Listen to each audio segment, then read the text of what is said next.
Iran का अब तक का इतिहास का सबसे सटीक और कामयाब साइबर अटैक ब्रिटेन पर जब ये अटैक हुआ, ब्रिटेन के पावर प्लांट पर, तो 4 दिन के लिए वो पावर प्लांट ब्रिटेन का बंद पड़ा था। 4 दिन। ये बात उस समय की है, अभी कुछ दिन पहले, जब ईरान ने अमेरिका के वाटर सप्लाई पर हमला किया था, साइबर अटैक, जिससे वहां का सब कुछ प्रॉब्लम में आ गया था। पानी वानी जो है नहीं निकल रहा था और पानी की पाइपलाइन काम करना बंद कर चुकी थी। सेम उसी वक्त ईरान ने ब्रिटेन के पावर प्लांट पर भी हमला किया था। सबूत ये है, टेलीग्राफ से लेकर दुनिया के तमाम बड़े अखबारों में खबर आ चुकी है। ब्रिटेन का ये अखबार है कि ईरान ने शट डाउन किया था ब्रिटिश पावर प्लांट 4 दिन के लिए, साइबर अटैक ऐसा किया था। अब जाकर ब्रिटेन ने माना है कि हां, बड़ा खेल हमारे साथ ईरान ने खेला। कतर हुआ बर्बाद। ईरान ने कहा था, जब खामनाई की शहादत हो गई तो तमाम अरब के देश मुस्कुरा रहे थे, अंदर ही अंदर खुश थे। ईरान ने कहा था कयामत आएगी, रुला देंगे सबको। कतर की हालत देखेंगे आप, कतर कतरा कतरा हो रहा है। यह रही रिपोर्ट। कतर की हालत ईरान के जंग के बाद ऐसी खराब हुई कि कतर की सरकार ने अपनी ही सरकार का बजट 30% कट कर दिया है। भैया बढ़ाना छोड़ो, जो पहले इनका सरकार का बजट था वो 30% और घटा दिया है, और 80% जो देखिए कतर दूसरे देशों में इन्वेस्ट करता था पैसे, वो 80% कम कर दिया है। पूरी दुनिया में इन्वेस्ट करता था पैसा कतर, अचानक से दुनिया भर में उसने अपनी इन्वेस्टमेंट 80% खत्म कर दी है। तो आप सोचिए, कतर तो हुआ ही कतरा कतरा। दूसरे देशों में जो इन्वेस्ट करता था कतर, वो भी कतर ने 80% कम कर दिया है। इसे कहते हैं ईरान से भिड़ने का इनाम। जॉर्जिया ने अमेरिका और यूरोपीय यूनियन के मुंह पर थूक दिया है और कहा है कि हम, माफ कीजिएगा, आपने जो ईरान पर सैंक्शंस लगाए हैं, हम नहीं मान सकते उसे। हमारा पड़ोसी है ईरान, हम उससे ट्रेड करते हैं, बिजनेस करते हैं, हम आपकी ये पाबंदियां नहीं मान सकते। अमेरिका की ईरान से लड़ने की तो औकात है नहीं, तो अब खेल खेल रहा है।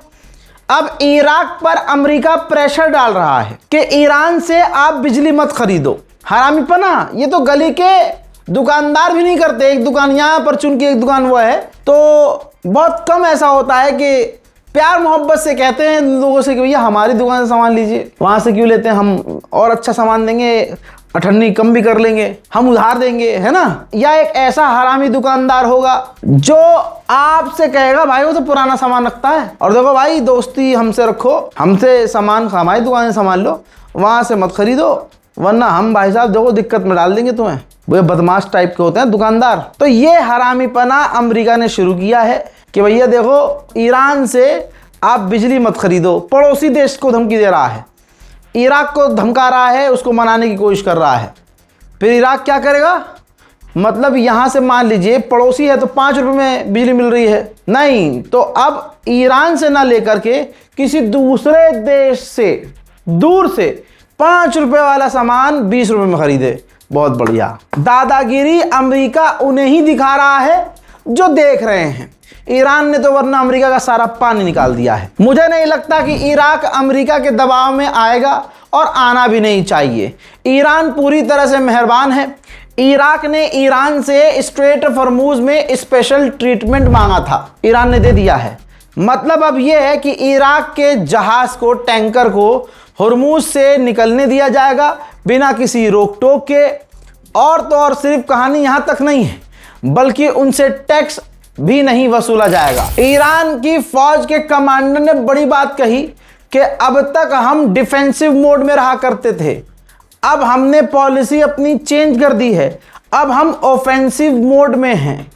हर तरह से हम मौका तलाश कर रहे हैं कि एक गलती अमेरिका करे और हम अमेरिका को सबक सिखा दें। ईरान के कमांडर IRGC के ऑफिशियल ने यह भी कहा कि जो भी अमेरिका के फौजी को मारेगा, हम $53,000 उस व्यक्ति को देंगे, और हम हर तरह से तैयार हैं कि अगर अमेरिका ने हमारे खिलाफ जमीनी ऑपरेशन लॉन्च किया तो हम ईंट से ईंट बजा देंगे। भैया ईरान ने अमेरिका इजराइल को बिल्कुल बेकार कर दिया है, जलील हो गए हैं दोनों। देखो, जहां ईरान को मिटाने की बातें की गई, ईरान, मैं जगह नहीं बताऊंगा, ईरान की सैटेलाइट इमेज देखिए। ईरान अंडरग्राउंड एक और फैसिलिटी बना रहा है, IRGC अंडरग्राउंड नई नई फैसिलिटीज बना रही है, यानी हथियार भी बना रहा है, अंडरग्राउंड फैसिलिटी बना रहा है।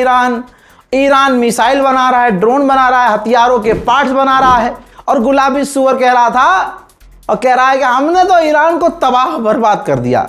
साले ख्वाब में किया होगा ये तूने काम। देखिए, कतर तो मना कर रहा है कि ईरान के तीनों पायलट हमारे पास है नहीं। ईरान कह रहा है कतर ने रखा हुआ है किडनैप करके उन्हें। कतर कह रहा है कि आइए खुद ढूंढ लीजिए, हम आपका साथ देंगे। अब आज ईरान ने बड़ी जानकारी दी, हो सकता है कि उनके पास अपने स्रोत हो, जासूस हो। ईरान ने कहा कि हमारे जो 3 पायलट कतर को मिले हैं, कतर ने जो किडनैप करके उन्हें जेल में रखा है, उनकी हालत खतरनाक और नाजुक हो सकती है। मोहतरम हजरात, ईरान के समुद्री इलाकों में इतने टैंकरों को तबाह बर्बाद किया गया कि तेल सारा समुद्र में गया। अब ये देखो जरा हाल, ये ईरान का एक आइलैंड है, कश्म आइलैंड कहा जाता है। वहां पर ये पानी नहीं आ रहा है, पानी में पूरी तरह से तेल मिल चुका है और वो कश्म आइलैंड पर आकर टकरा रहा है। हजरात, ईरान की टॉप लीडरशिप ने मुलाकात की है। ये 3 लोग हैं, एक जो अम्मामे वाले मौलाना हैं, ये ईरान के जुडिशरी चीफ हैं, ठीक है, और फिर ईरान के राष्ट्रपति पेजेश्कियान हैं, ईरान के पार्लियामेंट स्पीकर गलीबाफ हैं। तीनों ने फिलहाल के हालात पर बात की है। ईरान के विदेश मंत्री ने इजिप्ट के विदेश मंत्री से फोन पर बात की है। इसके बाद पाकिस्तान से ईरान की बात हुई है और पाकिस्तान का आर्मी चीफ ईरान जाने वाला है। ईरान अपनी इंटरनल सिक्योरिटी के लिए काफी सख्त होता हुआ दिख रहा है। जंग से पहले जिन प्रदर्शनकारियों ने ईरान के अंदर तबाही मचाई, नंगापन, आज़ादी के नाम पर नंगापन मांगा और अमेरिका और इजराइल मूसाद के इशारे पर प्रदर्शन किए, दंगे किए, आग लगाई, ऐसे ईरानी प्रदर्शनकारी को ईरान ने फांसी दे दी है। ईरान के डिप्टी स्पीकर कह रहे हैं, बल्कि कह दिया है उन्होंने, कि जो अरब देश गैस पाइपलाइन का प्लानिंग कर रहे हैं इजराइल के साथ मिलकर, अगर उन्होंने ये किया तो जाहिर सी बात है इसका मतलब ये है कि वो हुर्मुज से छुटकारा चाहते हैं। और अगर सबने मिलकर गैस पाइपलाइन पर प्लानिंग करके ये पाइपलाइन बिछाई तो ये ऐसा होगा हमारे लिए, इसको हम ऐसा मानेंगे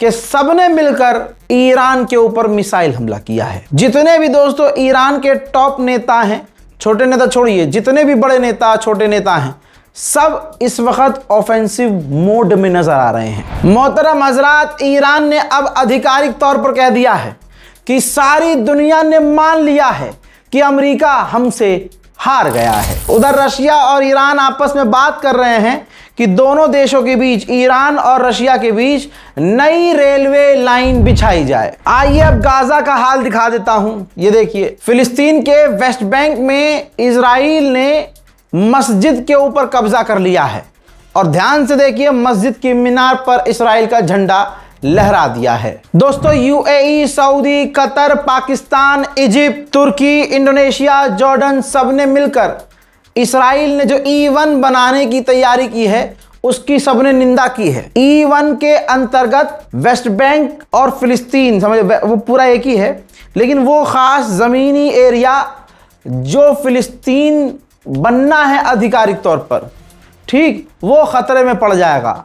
यानी फिलिस्तीन स्टेट पूरी तरह से खतरे में पड़ जाएगा। इन तमाम देशों ने कहा है कि अपना ये E1 प्रोजेक्ट इजराइल अभी के अभी खत्म कर दे। हजरात, फ्रांस और ब्रिटेन के टोटल दोनों के 102 डिप्लोमेट्स ने अपनी अपनी सरकार से कहा है कि जो इजराइल E1 बनाने की तैयारी कर रहा है, इजराइल को रोको, वरना परमानेंटली फिलिस्तीन बेकार हो जाएगा, फिलिस्तीन स्टेट मुद्दा ही खत्म हो जाएगा। उधर नेतन्याहू ने कहा है कि जब तक मैं प्रधानमंत्री हूं कोई फिलिस्तीन स्टेट न गाजा में बनेगा न वेस्ट बैंक में बनेगा। वैसे तो कोई धर्म बुरा नहीं होता, लेकिन ये यहूदी, इनके धर्म गुरु जिस तरह के बयान दे रहे हैं, तब समझ रहे हैं कि ये कैसे लोग होते हैं। ये आपकी स्क्रीन पर जो मुल्ला जी दिख रहे हैं, ये मुल्ला नहीं हैं, ये इस्राएल के सबसे बड़े धर्मगुरु हैं। कहते हैं कि हम गाज़ा पर कब्जा करेंगे, गाज़ा में हम जाकर बसेंगे, फिलिस्तीन कुछ भी नहीं है। सच्चाई ये है कि गाज़ा और फिलिस्तीन में रहने वाले इंसान ही नहीं है। अल्लाह अकबर। अब ईरान के ऑफिशियल ने बहुत पते की बात कह दी, कहा कि वेस्टर्न देश और दुनिया के तमाम देश सिर्फ फिलिस्तीन के लिए बोल रहे हैं वर्ड्स, अंदर से ये असलियत में कुछ नहीं कर रहे हैं, सिर्फ बोल रहे हैं, कर कुछ नहीं रहे हैं। हजरात, कुछ सेकंड का वीडियो लगा रहा हूं, पूरा नहीं दिखा सकता। ये इजराइल के सेटलर्स की हकीकत है। फिलिस्तीनियों का एक गधा था, ठीक है, किसी का गधा होगा क्योंकि वहां खेती बाड़ी होती है। गधे को चुराया, गाड़ी के पीछे बांधा और गाड़ी को तेज दौड़ाया, गधा घसीटता रहा पीछे, बस इतना काफी है। तो इन्होंने, उन इजराइलियों ने तब तक उस गाड़ी को दौड़ाया जब तक घसीट घसीट के पीछे गधा मर नहीं गया। मेरे दोस्तों, अब जब मैं उर्दुगान को नंगा करता हूं तब भी मुसलमानों की आत्मा फड़फड़ा जाती है। मैं कहता हूं ना, ये इस्राइल को मुंह से कुछ भी कह ले, कुर्दोगलू साला, लेकिन पीछे से ये इस्राइल से बिजनेस करता है। सबूत दूं? ये देखो, ये इस्राइल जा रहा है तुर्की से टैंकर, तुर्की का टैंकर इस्राइल जा रहा है, इस्राइल के पोर्ट पे जा रहा है। ये ठीक है, पैकल का था। और करंट ट्रिप में देखिए, इस वक्त भी तुर्की का एक दूसरा टैंकर इस्राइल के हाइफा पोर्ट के लिए निकल चुका है, रास्ते में है। सीनियर इस्राइल के फौज के कमांडर ने कहा है कि नेतन्याहू गज्जा पर हमले बढ़ा सकता है ताकि इस्राइल के अंदर जो चुनाव आने वाले हैं वो पोस्टपोन्ड हो जाएं। आदत से मजबूर इस्राइल ने लेबनान पर भी हमले लगातार जारी रखे हुए हैं। देखिए,